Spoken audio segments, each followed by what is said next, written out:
السلام علیکم ورحمۃ اللہ۔ سورہ بقرہ مدنی صورت، دوسرے سپارے کا 7واں رکوع، آیت نمبر 187۔ اعوذ باللہ من الشیطان الرجیم، بسم اللہ الرحمن الرحیم۔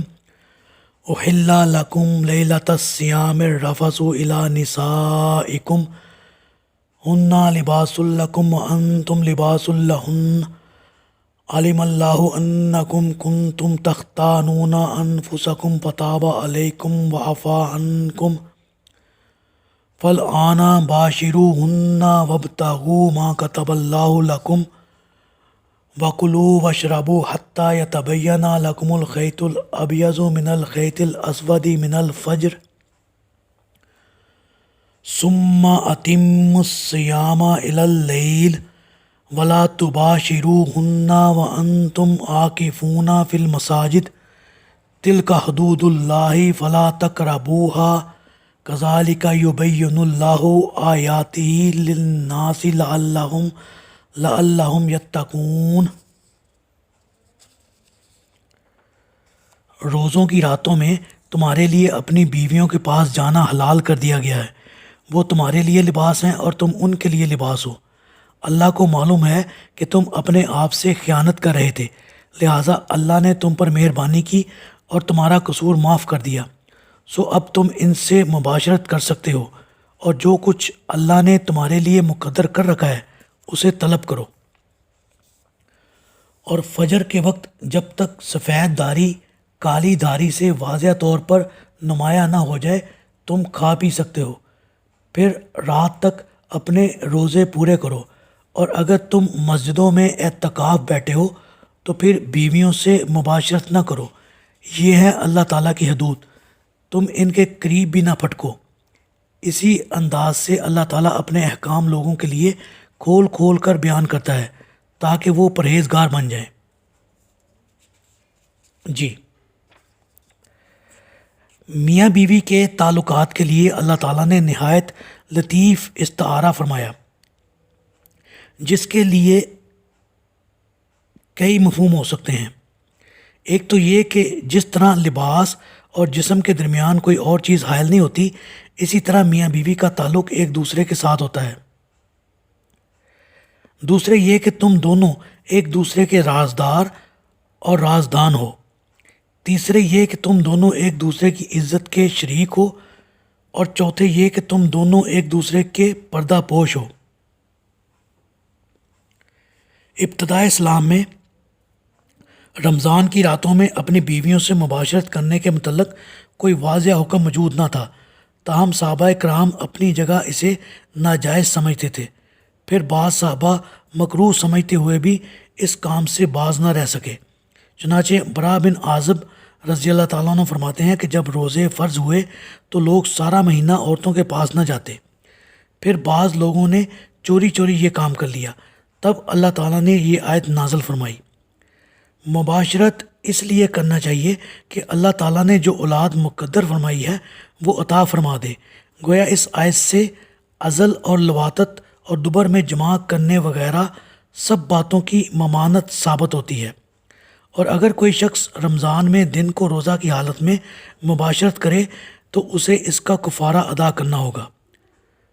ابو ہریرہ رضی اللہ تعالیٰ عنہ فرماتے ہیں کہ ایک شخص سلمہ بن صخر بیازی رسول اللہ صلی اللہ علیہ وآلہ وسلم کے پاس آیا اور کہنے لگا، میں تباہ ہو گیا۔ آپ صلی اللہ علیہ وآلہ وسلم نے اس سے پوچھا، کیوں، کیا بات ہوئی؟ کہنے لگا، میں رمضان میں اپنی عورت پر جا پڑا۔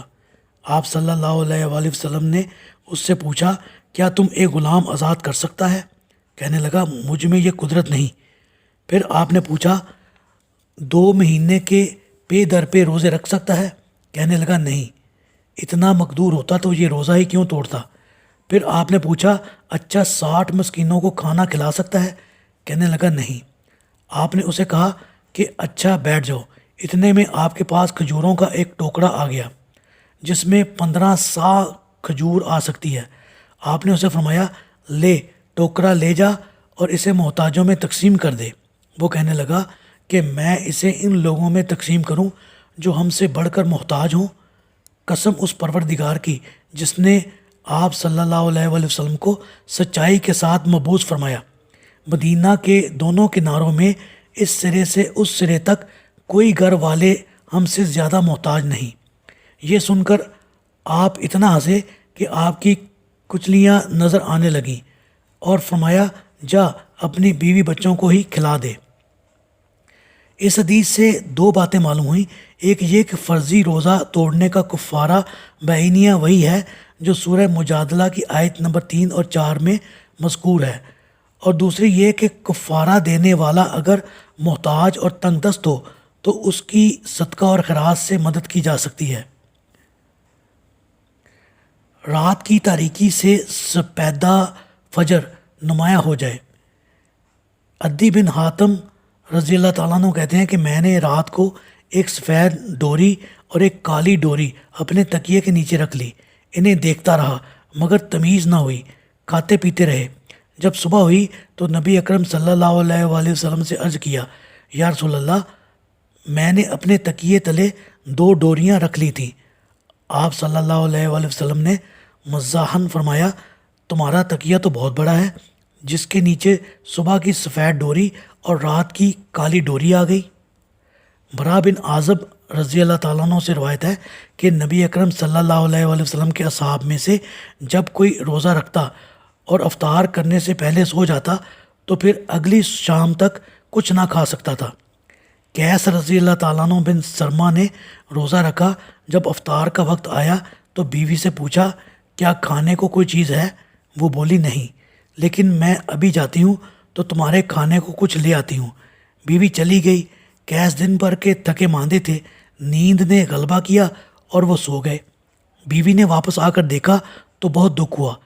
الغرض انہوں نے کچھ کھائے پیے بغیر پھر روزہ رکھ لیا، لیکن ابھی آدھا دن ہی گزرا تھا کہ بے ہوش ہو گئے۔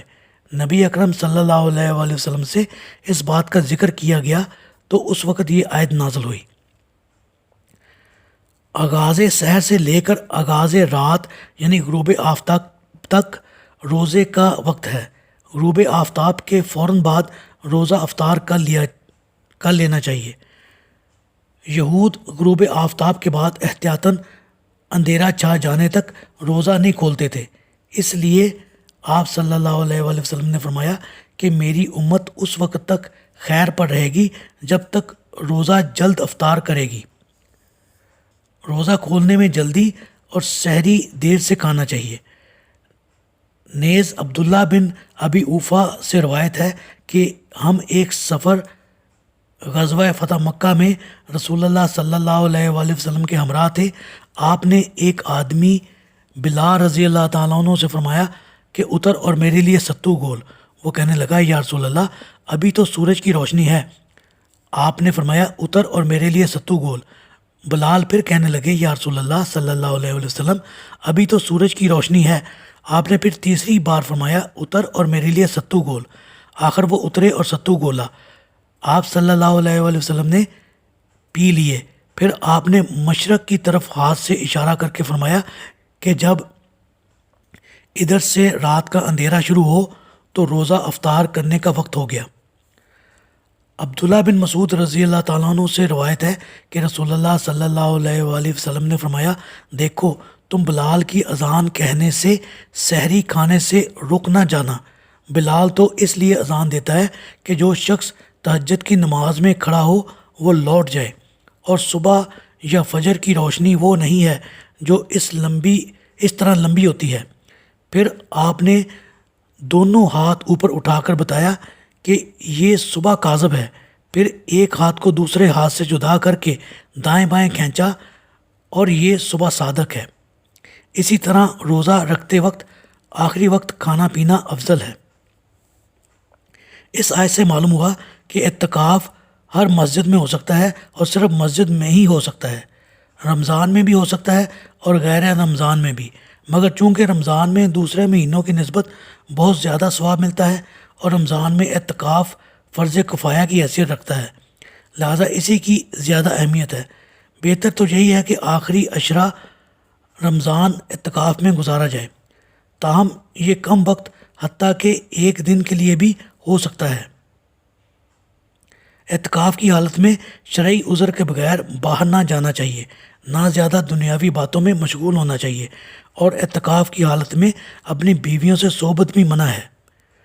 فقہا نے اعتکاف کی دو قسمیں بیان کی ہیں، ایک مسنون جو سنت نبوی سے ثابت ہوتا ہے، اس کی عام مدت 10 دن ہے، اور رمضان کے آخری عشرہ کی صورت میں 9 یا 10 دن بشرط رویت ہلال عید۔ ایک دفعہ آپ صلی اللہ علیہ وسلم جب اعتکاف کے لیے اپنے خیمہ کی طرف گئے تو دیکھا کہ آپ کی کئی بیویوں نے بھی مسجد نبوی میں اعتکاف کے لیے خیمے لگا رکھے تھے۔ آپ صلی اللہ علیہ وسلم نے یہ دیکھ کر فرمایا کہ ان بیویوں نے یہ حسن نیت کی بنا پر نہیں بلکہ جذبہ رقابت سے کیا ہے، لہٰذا ان کے سب خیمے اکھاڑ دو۔ پھر آپ صلی اللہ علیہ وسلم نے اپنا خیمہ بھی اٹھوا دیا، اور یہ رمضان کا آخری عشرہ تھا۔ پھر آپ نے اس سال رمضان میں اعتکاف نہیں کیا بلکہ عید کے بعد شوال میں کر لیا۔ ایک دفعہ آپ صلی اللہ علیہ وسلم نے رمضان کے درمیانی عشرہ میں اعتکاف کیا۔ پھر جبرائیل علیہ السلام نے آپ کو بتایا کہ لیلۃ القدر رمضان کے آخری عشرہ میں ہوگی، تو آپ نے آخری عشرہ بھی اعتکاف میں گزارا۔ اسی طرح اس سال آپ کا اعتکاف 20 دن کا ہو گیا۔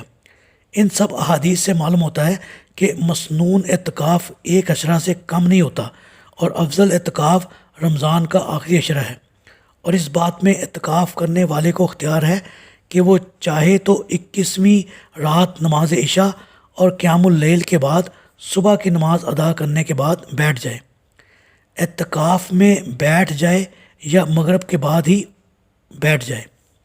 اعتکاف کی دوسری قسم اعتکاف واجب ہے، یعنی وہ اعتکاف جو اعتکاف کرنے والا اللہ سے عہد کر کے اپنے اوپر واجب قرار دے لیتا ہے، اور اس کی کوئی مدت متعین نہیں۔ یہ 7 دن کا بھی ہو سکتا ہے، 3 دن کا بھی، 1 دن کا بھی، حتیٰ کہ صرف 1 رات کا بھی، اور اس کا کوئی وقت بھی متعین نہیں، خواہ رمضان میں ہو یا کسی دوسرے مہینے میں۔